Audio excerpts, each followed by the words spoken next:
Class 9 good morning. आप पढ़ रहे हैं democratic right. Democratic right you have complete already. Today is the question answer of this lesson. So first question is, what do you mean by rights? हमने बोला था rights claim है आपके लिए। राइट्स क्या है? क्लेम्स हैं। Rights, while living in society, citizens require certain facilities that development भेज देंगे। राइट्स जो है, अधिकार जो है, एक प्रकार से क्लेम है आपके लिए, जो आप अपने डेवलपमेंट के लिए किसी से आप डिमांड कर सकते हैं। किसी मतलब किसी आम आदमी से नहीं, गवर्नमेंट से। उनके खिलाफ आप जा सकते हैं, उनके खिलाफ आप आवाज उठा सकते हैं। तो ये आपके लिए क्लेम्स टाइप से होते हैं, है ना। ये आपके अधिकार कहलाते हैं। इनमें से सम आर फंडामेंटल और कुछ अदर। फंडामेंटल के साथ साथ several other rights you have. Several other right you have, fundamental के साथ आपके पास और भी अनेक जो है सैकड़ों अधिकार हैं। अब हो गया आपका, ये तो हो गया आपका राइट, ये तो आपके अधिकार हो गए। सेकेंड क्वेश्चन रहेगा, write down any 3 characteristic of the right. Write down 3 characteristic of the right. 3 characteristic of the right. 3 उसकी राइट की विशेषताएं बताइए। Write down. Question number next है ये दूसरा, write down the characteristic of rights. मतलब right की विशेषता बताइए। कैसे हम जानेंगे कि राइट्स है? अगर किसी राइट्स के एक्सप्लॉइटेशन पर अगर कोई रिस्पॉन्स आता है, वो हमारा अधिकार होता है। जैसे आपको पढ़ने का अधिकार है और आपको पढ़ाई से कोई रोके, ठीक है, आपको राइट टू एजुकेशन है, ये कंपलसरी राइट है आपको। फ्री एंड जो है फेयर एजुकेशन गवर्नमेंट दे रही है, ये आपका अधिकार है। और ये अधिकार क्या करेंगे? ये अधिकार जो है, ये अधिकारों का आप यूज करेंगे। अगर इसको मिसयूज होते हैं ये अधिकार, ये राइट अगर मिसयूज होते हैं या इनका कोई रिस्पॉन्स नहीं आता है, तो फिर ये अधिकार फंडामेंटल ना कोई अधिकार, कुछ नहीं, कोई वैल्यू नहीं है। मतलब वो कह रहा अधिकारों का आखिर मतलब क्या है या इसका कैरेक्टरिस्टिक क्या है। जब हमें किसी अधिकार का रिस्पॉन्स तो मिले, right to speech, right to freedom and different different right you have. देखो, पहला है right is a claim of the individual against society. किसी सोसाइटी के खिलाफ आप एक प्रकार का एक क्लेम है। वही तो हुआ ना कि रिस्पांस मिला हमें इंडिविजुअल सोसाइटी के खिलाफ। अगर आपने कुछ बोला उसका रिस्पांस मिला, ये अधिकार की विशेषता है। दूसरा, राइट आर नॉट अनलिमिटेड। ये अनलिमिटेड नहीं होते। ऐसा नहीं है, मैंने बोला था कि आप इतना ना खेलो कि किसी की खिड़की तोड़ दो, किसी के दरवाजे तोड़ दो। हाँ okay, you I will send. तो ये नहीं है, इसका मतलब ये नहीं है कि आप किसी की खिड़की दरवाजा तोड़ दिया। नया चैनल में आप बॉल खेल रहे हैं और दरवाजा में खिड़की तोड़ दी, कांच तोड़ दिया। It is not your right, it is not your fundamental right. You have the right but expansion है, उसका एक्सटेंशन तो है, आपके अधिकारों का विस्तार तो है, लेकिन क्या नहीं है, अनलिमिटेड नहीं है कि आप जो मनाए वो करने लगो, आपका अधिकार है नहीं। इसके बाद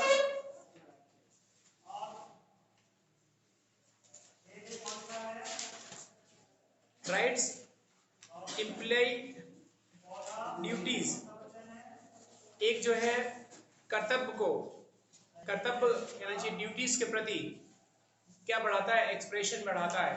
हमारी जो कहना चाहिए डिजायर है, किसी व्यक्ति की इच्छा है कोई काम करने की, पढ़ाई करने की, खाना खाने की, तो कह रहा कर्तव्य के प्रति हम समर्पित होते हैं, उस ड्यूटी के प्रति हम समर्पित होते हैं। ये हमारा अधिकार है कि अपना काम हम प्रॉपरली करें, ये भी राइट्स ही है। Second things, rights keep on changing. अधिकार बदलते भी रहते हैं, है ना। ऐसा नहीं है कि जो अधिकार आपको मिल गया वो फिर दूसरे को नहीं मिलेगा। परिवर्तित भी हैं आपके राइट्स। अगर आप राइट टू एक्सप्लॉइट करेंगे तो तुरंत परिवर्तित हो जाएगा। मतलब अपने अधिकारों का आप बहुत एक्सटेंशन उस पर बहुत बड़े मोड पे यूज करोगे और दूसरे को नुकसान पहुंचेगा। आपका मन है गाना सुनने का, ये तो हो गया राइट टू फ्रीडम। लेकिन आप इतने तेज ना सुनने का कि दूसरे को नुकसान पहुंचे, ये एक्सप्लॉइटेशन। तो कह रहा कि कीप चेंजिंग ऑल्सो, बदल भी सकते हैं आप। ये मत समझिए कि हम कहीं बीमार आदमी है और आप जो है तेज तेज साउंड बजा रहे हैं, नॉइज पोल्यूशन कर रहे हैं, ये अधिकार नहीं है। तो कह रहा है वाइड रेंजिंग में इसको हम चेंजिंग कर सकते हैं, बदल सकते हैं, अनलिमिटेड नहीं है। सेकेंड क्वेश्चन, अगला क्वेश्चन है what do you understand by moral right. What do you understand by moral right. अगला क्वेश्चन है what do you understand moral right. ठीक है, अगला क्वेश्चन है तीसरा। अब आप ये मोरल राइट क्या होते हैं? आपके मोरल का मतलब होता है नैतिक, किसी को रिस्पेक्ट देना, किसी बड़े से रिस्पेक्ट से बात करना, अच्छे तहजीब में बात करना, ये मोरल हो गया। वगैरह मोरल राइट कौन कौन से हैं देखो। Moral right are those right which are based on morality. ऐसे अधिकार जो नैतिकता पर आधारित है, जैसे they have no legal sanction behind them and their violation does not lead any punishment. It is a moral right the parents to get respect from children, but if the children do not respect their parents and look after them old age, the parents cannot go a court of law speak obedience from them, evidence from them. उसने कह दिया कि भैया moral अधिकार वो नहीं है कि आपके पेरेंट्स आपको सिखाएं। आपके पेरेंट्स कहें कि मेरे पैर छुओ, पिताजी हैं, मम्मी हैं, ये नहीं है। आपके अंदर मोरलिटी होनी चाहिए, नैतिकता होनी चाहिए। आप इंस्पायर होइए दूसरे से कि पापा से बड़े जो थे, पापा ने उनको बहुत रिस्पेक्ट दिया, मम्मी से जो बड़ी थी उन्होंने बहुत रिस्पेक्ट दिया। तो हमें भी अपने बड़ों, इसका मतलब ये होता है कि हमें अपने बड़ों का रिस्पेक्ट करना चाहिए। इसका ये मतलब होता है। वो हर बार निभाएंगे कि मम्मी तुमने कहा ही नहीं कि इनके पैर छूना है, हमें क्या पता, इनसे नमस्कार करना है, हमें पता ही नहीं था, आपने कहा क्यों नहीं। एवरी टाइम वो नहीं कहेंगी, है ना। तो और कहीं किसी भी बात पर वो जो है आपके साथ नहीं जाएंगी। बात समझ में आ गई। तो इसीलिए these all are a moral right, ये आपके नैतिकता है, आपकी, आपको नैतिक अधिकार है, आपको मोरल राइट है कि आप अपनी बात को अपने से बड़े का कैसे रिस्पेक्ट करते हैं, कैसे सम्मान करते हैं, कैसे उन्हें मतलब ट्रीट करते हैं। ठीक है, तो these all are your moral right, ये आपके नैतिक अधिकार है। ये क्रिएट होते हैं automatically, create itself create in your body. आपके अंदर, आपके मन मस्तिष्क में ऑटोमेटिकली क्रिएट होते हैं ये राइट, ये अधिकार। अगला हो गया what do you mean by legal right. What do you mean by legal right. What do you mean by legal right. देखिए, लीगल का मतलब होता है कि नैतिक, ये तो हो गया मोरल नैतिक, और लीगल हो गया कौन से, जो आपके सोसाइटी में किसी को बुरे नहीं लगते, वो लीगल होते हैं। मतलब रियल, आप लॉजिक, जो आपके मूल हैं वो लीगल कहलाएंगे, है ना। कि आप जितना आपका क्राइटेरिया है अधिकारों का, आप उतना यूटिलाइज करें, ज्यादा नहीं। इसीलिए कहा गया कि right are not unlimited. Legal right में देखो, legal right are those right which are recognized by the enforced by the state। एक किसी जहां पर आप रहते हैं उस प्रदेश के द्वारा वो अधिकार रिकॉग्नाइज होंगे, वो अधिकार प्रमाणित होंगे, वो अधिकार सरकार को पता होंगे जिस स्टेट में आप रहते हैं। गवर्नमेंट इशू है ये, कि आप कोई ऐसे अधिकारों का प्रयोग न करें या उनका ज़्यादा अधिकारों का प्रयोग न करें ताकि दूसरे को नुकसान पहुंचे। तो स्टेट गवर्नमेंट या स्टेट अथॉरिटी जो राइट्स को क्या करती है, रिकॉग्नाइज कर देती है, इम्प्रूव कर देती है, वो आपके लीगल अधिकार होते हैं। Their disobedience is liable to punishment. इनका डिसोबीडियंस पनिशमेंट का अधिकारी बनेगा। मतलब इनका जो डिसोबीडियंस मतलब इनका अवहेलना करने वाले लोग जो इन अधिकारों की अवहेलना करेंगे या जिस उस अधिकारों को नहीं मानेंगे उसे पनिशमेंट दिया जाएगा, क्योंकि आपके लीगल राइट है। मतलब एक बच्चा स्कूल जा रहा था या कुछ ऐसे अधिकार, तो उसको रोक दिया घर में, कह दिया स्कूल नहीं जाएगा। दो मुकदमे उस पर हो गए। पहले तो उसने उसके राइट छीने, फिर उसको पकड़ के ले गया, 2-3 मुकदमे लगते हैं, है ना। ध्यान रखिए इस चीज का, किसी को स्कूल जाने से नहीं रोक सकते हम। इसके बाद right to life, liberty and property are legal right. Right to life जीवन का अधिकार, लिबर्टी स्वतंत्रता का अधिकार, और life right to property, these all are a legal right of the citizen of India, है ना। ये लोगों के अधिकार हैं और पूरी दुनिया में ये अधिकार हैं, ऐसी बात नहीं है, सबके अधिकार हैं। कुछ नॉन डेमोक्रेटिक देश इस चीज को नहीं मानते, लेकिन मोस्टली कंट्रीज इस चीज को फॉलो करती है। इसके बाद if any individual or officer try to deprive the citizens, अगर कोई अधिकारी, कोई सरकार आपके अधिकारों का हनन करती है तो आप उसके खिलाफ बोलेंगे, आप उसके खिलाफ कोर्ट जाएंगे। It is your legal right. ये आपके लीगल अधिकार हैं जिसकी अवहेलना पर पनिशमेंट होता है। अगला हो जाएगा name any 4 political right. Name any 4 political right. Name any 4 political right. आपके कोई 4 राजनीतिक अधिकार बताइए। वो कह रहे हैं किसी 4 राजनीतिक अधिकारों को बताइए। राइट एनी 4 पॉलिटिकल राइट, बताओ। वोट बिल्कुल सही है, राइट टू वोट होगा इसमें। हाँ, right to fight election, right to contest election. एक व्यक्ति के राजनीतिक अधिकार कई होते हैं।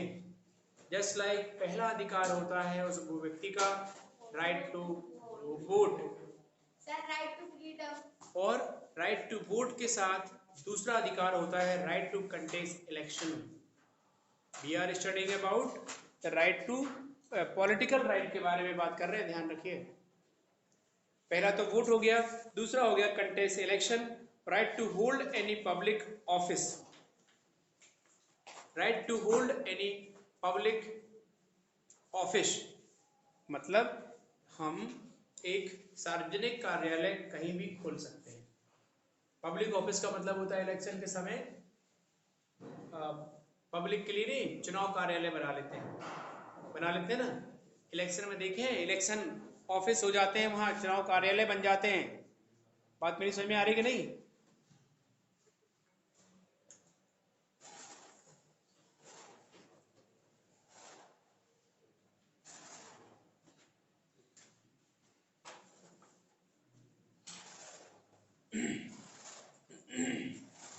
तो ये होते हैं आपके कौन से अधिकार? पॉलिटिकल अधिकार।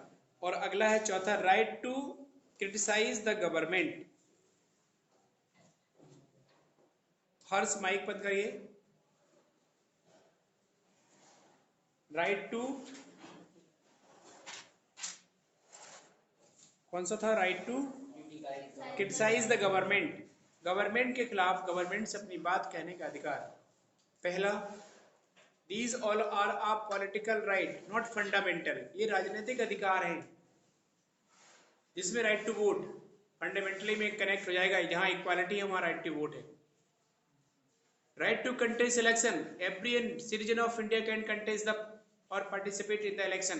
कंटेस्ट कहें चाहे पार्टिसिपेट कहें चाहे फाइट कहें, वो तो एक ही बात है कि इलेक्शन लड़ने का या इलेक्शन प्रतिभाग करने का अधिकार जनता के हाथ में होता है। दूसरा है, तीसरा हो जाएगा पब्लिक ऑफिस बनाने में हमें हमारा अधिकार है।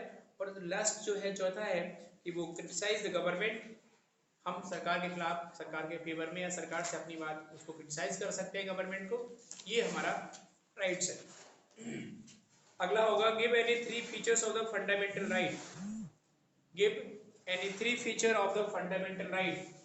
3 feature of fundamental right. 3 features बताइए फंडामेंटल्स राइट के। 3 features of the fundamental right. इसके बाद 3 फीचर कौन कौन से हैं? Right to justiciable, right to limited, suspended during emergency, these all are a fundamental right of the citizen of India, है ना।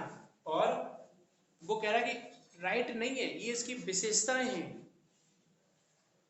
ये उसमें ना इंक्लूड कर देंगे। अभी आप फंडामेंटल आपने 6 लिखवाए थे, अब आप कहने लगे ये भी फंडामेंटल है। these are not a fundamental right but these are the characteristic of the fundamental right।